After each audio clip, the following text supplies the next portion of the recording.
Basin এর উপরে পা তুলে উজু করা যাবে কিনা, নামাজের বিছানা পা দিয়ে ঠিক করা যাবে কিনা, মাথায় টুপি থাকা অবস্থায় কি বাথরুমে যাওয়া জায়েজ আছে, কোনো কিছু পাওয়ার উদ্দেশ্যে নফল নামাজ মানত করা জায়েজ কিনা, খুতবার সময় মহিলারা নামাজ পড়তে পারবে কিনা, নামাজ পড়ার মধ্যে হাত দিয়ে মাথা চুলকায় বা যে কোনো জায়গায় হাত দেয় সেটা করলে কি নামাজ হবে, আমি বাইরে থাকি, আমি যদি আমার বইয়ের গোপন ছবি মোবাইলে রেখে পরে দেখি আমার কি গুনাহ হবে। সৈয়দ তাইফুর রহমান তাহসিন জানতেছেন, মাথায় টুপি থাকা অবস্থায় কি বাথরুমে যাওয়া জায়েজ আছে? কোনো অসুবিধা নাই, যাবেন, বরং অনেক ওলামাদের মতে খালি মাথায় যাওয়া মাকরুহ, কিছু একটা থাকা উচিত, কোনো অসুবিধা নেই মাথায় টুপি থাকলে বাথরুমে যেতে। তাহিদুল ইসলাম পলাশ জানতে চেয়েছেন, নামাজ পড়ার মধ্যে হাত দিয়ে মাথা চুলকায় বা যে কোনো জায়গায় হাত দেয় সেটা করলে কি নামাজ হবে? হালকা যদি চুলকায় নামাজ হয়ে যাবে, কোনো অসুবিধা নেই, বা হালকা একটু হাত দিলে সমস্যা নেই, কিন্তু এত বেশি চুলকালো, ধরুন দুই হাত ছেড়ে দিয়ে আপনি খুব আরামসে এমন ভাবে চুলকালেন যে একজন সাধারণ মানুষ বাহির থেকে আপনাকে দেখে আপনি কি নামাজে আছেন কিনা সেটা নিয়ে তার সন্দেহ হয়, অথবা আপনি নামাজে আছেন বুঝতে না পারে, এরকম যদি হয় তাহলে এটাকে আমলে কাসির বলা হয়। এরকম আমলে কাসির করলে নামাজ হবে না।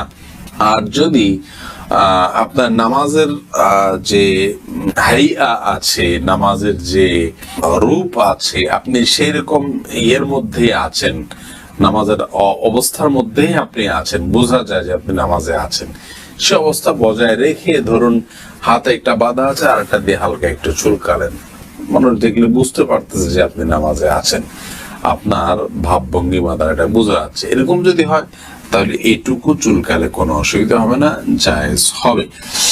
আব্দুল মান্নান জানতে চেয়েছেন, আমি বাইরে থাকি, আমি যদি আমার বইয়ের গোপন ছবি মোবাইলে রেখে পরে দেখি আমার কি গুনাহ হবে? না ভাই, আপনার স্ত্রীর একান্তের বা আপনার একান্ত মুহূর্তের ছবি বা যে কোনো ধরনের ছবি ভিডিও আপনার কাছে থাকলে সেটা আপনি দেখতে পারেন গোপনে, কোনো অসুবিধা নেই, এতে আপনার কোনো গুনাহ হবে না। তবে মনে রাখতে হবে যে এতে তার প্রাইভেসি যাতে লঙ্ঘন না হয়, অর্থাৎ অন্য কারোর নাগালে যেন এটি চলে না যায়, সেজন্য প্রোফাইল লক দিয়ে বা বিভিন্ন ভাবে সেটিকে আপনার নিরাপদে সংরক্ষণ করতে হবে। আপনি দেখতে পারেন, কোনো অসুবিধা নেই। ফৌজিয়া আফরিন জানতেছেন, খুতবার সময় মহিলারা নামাজ পড়তে পারবে কিনা? হ্যাঁ বোন, পড়তে পারবে, কোনো অসুবিধা নেই। খুতবা শুরু হলে মহিলা নামাজ পড়তে পারবেন না এমন কোনো কথা নেই।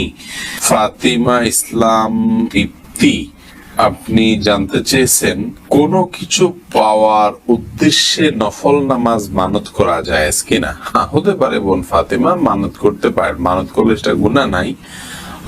কোনো কিছু অর্জন হলে আমি 2 রাকাত নামাজ পড়বো, এরকম নিয়ত হতে পারে, মানত কোনো অসুবিধা নেই।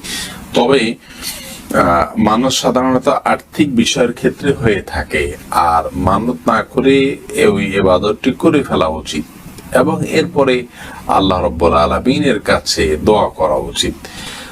ওইটা হলে আমি তারপরে করবো, এমনটি করা এখানে খুব বেশি পছন্দ করতেন না, কিন্তু করলে সেটি জায়েজ হবে।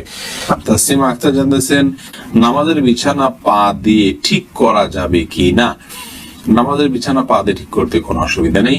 এরপরে সাইদা সুমাইয়া জারাহ জানতেছেন, বেসিং এর উপরে পা তুলে উজু করা যাবে কি না? হ্যাঁ বোন, বেসিং উপর পা তুলে আপনি উজু করতে পারেন, কোনো অসুবিধা নেই, যদি আপনি পড়ে যাওয়ার রিস্ক না থাকে বা নিচে পানি পড়ে অন্যদের পরিবেশ নষ্ট না হয় বা সেটা মুছে দিয়ে আপনি করতে পারেন, তাহলে করতে পারেন, কোনো অসুবিধা নেই।